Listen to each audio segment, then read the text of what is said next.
অনেকে আমাকে অনেকবার জিজ্ঞেস করেছেন যে কানাই, রুক্মিণী হলো তোমার অর্ধাঙ্গিনী, তাহলে কেন ওর এই যাত্রা এত কঠিন হলো? কেন তোমার এই অগাধ অখণ্ড ভালোবাসা পাওয়ার জন্য ওকে এত কঠিন পরীক্ষার সম্মুখীন হতে হলো?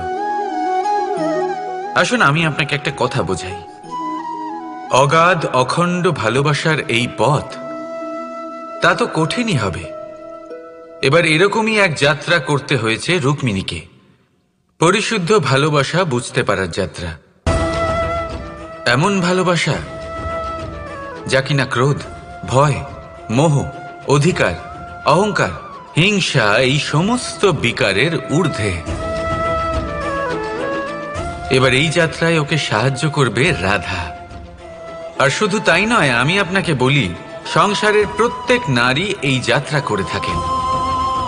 এবার যে নারী এই যাত্রার শেষ পর্যন্ত পৌঁছতে পারেন, তিনি এক উচ্চ স্তরে পৌঁছে যেতে পারেন, যেখানে তাকে বলা হয় অর্ধাঙ্গিনী।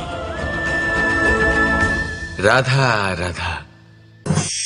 সমস্যা। এবারে বলুন, সমস্যা কার জীবনে নেই? প্রত্যেকের জীবনে সমস্যা থাকেই। হ্যাঁ ঠিক আছে, জীবন আছে যখন, তখন সময়ের সাথে সমস্যাও আসবে। কিন্তু প্রত্যেক সমস্যাই কি সময়ই নিয়ে আসে? না, আপনি সমস্ত সমস্যার দায় সময়কে দিতে পারেন না। বেশিরভাগ সমস্যা তো এমন হয়ে থাকে যাদের আমরা নিজেরাই ডেকে আনি। হে সমস্যা, এসো, আমি তোমার জন্য অপেক্ষা করছি। কিভাবে? এবার এটা নির্ভর করছে আপনার হ্যাঁ বা না এর ওপরে। বেশিরভাগ সমস্যাই এই জন্য আসে যেহেতু আমরা বারবার হ্যাঁ বলতে থাকি, আর বেশিরভাগ সমস্যা এই জন্যই আসে যেহেতু আমরা সঠিক সময় না বলতে পারি না।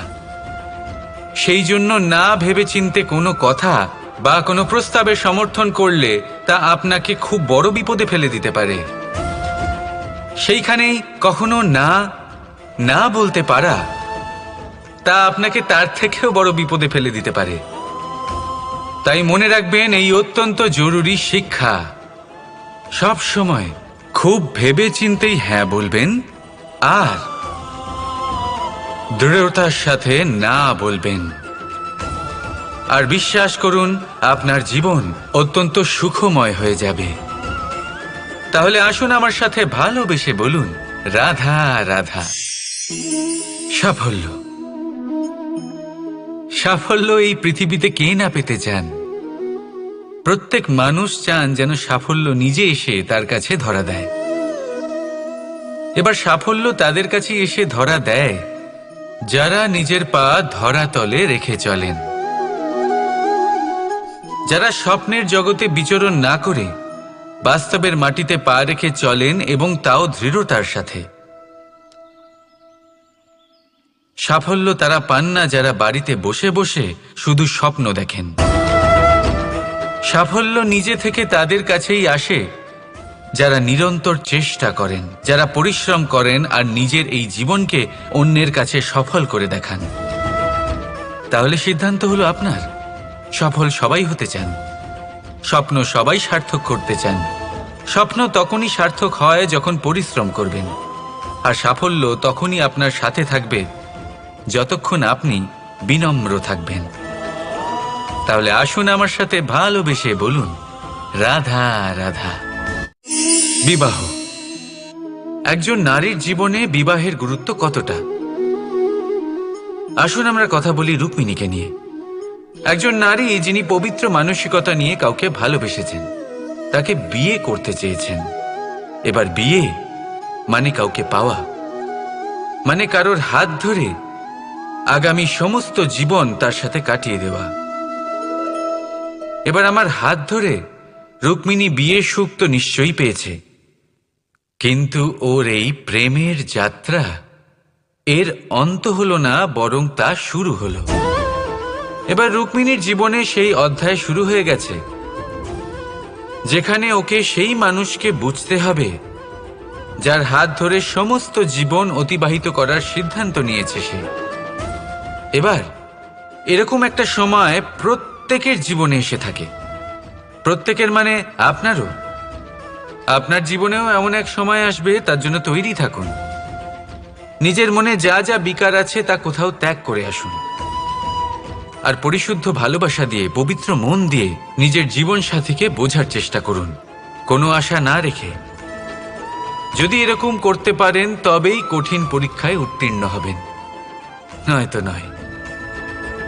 রাধা রাধা। অর্ধাঙ্গিনী। আপনার জীবনে অর্ধাঙ্গিনীর ভূমিকা কি হতে পারে? আপনি বলবেন সেরকমই যেমন আমার জীবনে রুক্মিণীর ভূমিকা। এটা সত্যি, কিন্তু এটাও সত্যি কথা যে আমার আর রুক্মিণীর এই সম্পর্ক, তাকে আরো গভীর করার জন্য অত্যন্ত প্রয়োজনীয় হলো আমরা প্রথমে বন্ধু হই। একজন ভালো স্বামী বা স্ত্রী হবার প্রথম পদক্ষেপ বন্ধুত্ব, অর্থাৎ সখা প্রেম। যতক্ষণ না এক স্বামী স্ত্রী নিজেদের সম্পর্কে বন্ধুত্বের মাহাত্ম্য বুঝতে পারবেন না, ততক্ষণ এই সম্পর্ক যেন অপূর্ণ থেকে যাবে। আর তারপর এই সম্পর্কে জন্ম নেয় সেই অনুভূতি, যেমন অধিকার, যেমন অভিমান।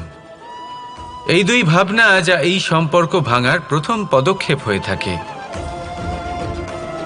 সেই জন্য নিজের দাম্পত্য জীবনে অধিকার ফলানোর আগে নিজেকে জিজ্ঞাসা করুন, আপনি কি আপনার জীবনসঙ্গীর সব থেকে ভালো সখা হতে পেরেছেন? সম্পর্ক আরো উন্নত হবে। রাধা রাধা। কিছু মানুষ এরকম ভেবে থাকেন যে পরিশ্রম করার দরকারটাই বা কি? এই প্রকৃতি আমাদের সবকিছু দিয়েছে, জন্ম দিয়েছে, জীবন দিয়েছে। এই প্রকৃতিই আমাদের পালন পোষণও করে নেবে। এবার আপনি বলুন, কখনো দেখেছেন সিংহকে কারোর সেবা করতে? দেখেননি তো। কখনো আপনি দেখেছেন পাখিকে চাকরি করতে? দেখেননি তো। তাও নিশ্চয়ই তাদের পেট ভরে। চলুন, আপনার এই কথা আমি মেনে নিলাম। এবার আপনি আমার একটা কথার উত্তর দিন।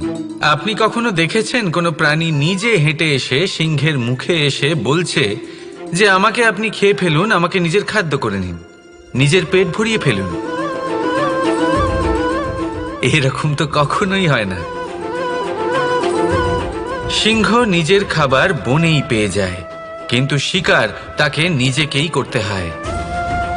যদি এটা না করে তাহলে সে অনাহারে মরে যাবে।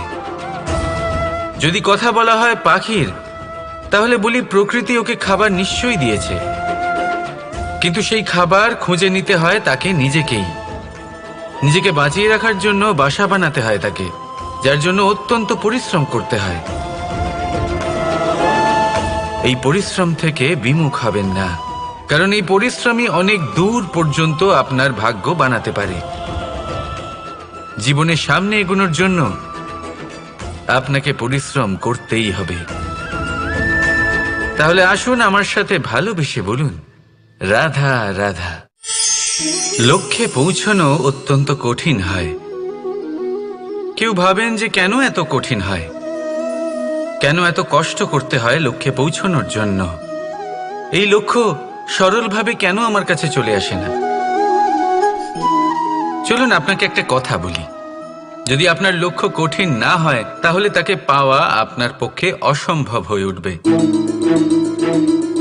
লক্ষ্যে পৌঁছানোর এই রাস্তায় আপনি যে কড়া রোদের সম্মুখীন হন, যার থেকে আপনি দূরে পালাতে চান, সেই রোদ আপনাকে প্রেরণা যোগায় যে আপনি এগোতে থাকুন। ভাবুন, একজন যাত্রী যে কিনা নিজের লক্ষ্যের দিকে যাচ্ছেন, সেই পথে উনি যদি একটু ছায়া পেয়ে যান আর উনি ওখানে বিশ্রাম নেন, তাহলে তার সাথে তার ভাগ্য গভীর নিদ্রায় সেখানে বিলীন হয়ে যায়। তাই এই পরিশ্রমের কড়া রোদের থেকে কখনো দূরে পালাবেন না। জীবনে শুধু সামনে এগোতে থাকুন দৃঢ়তার সাথে। আর লক্ষ্য সরল হোক, কঠিন হোক বা অত্যাধিক কঠিন হোক, একটা কথা মনে রাখবেন, যে জীবনের লক্ষ্যে পৌঁছতে পেরেছে সে লক্ষ্য প্রাপ্তির জন্য আফসোস কখনোই করে না। রাধা রাধা। যে কোনো বস্তুর বা প্রাণীর আকার, স্থিতি, পরিস্থিতি বা শক্তি দেখে আপনি কি তার ক্ষমতার অনুমান করতে পারবেন? কখনোই না। আসুন আমি আপনাকে উদাহরণ দিই একটা তলোয়ারের। সেই তলোয়ার যার দ্বারা আপনি অনেক বড় বড় যুদ্ধ জেতেন, বড় বড় রাজাদের পরাস্ত করতে পারেন।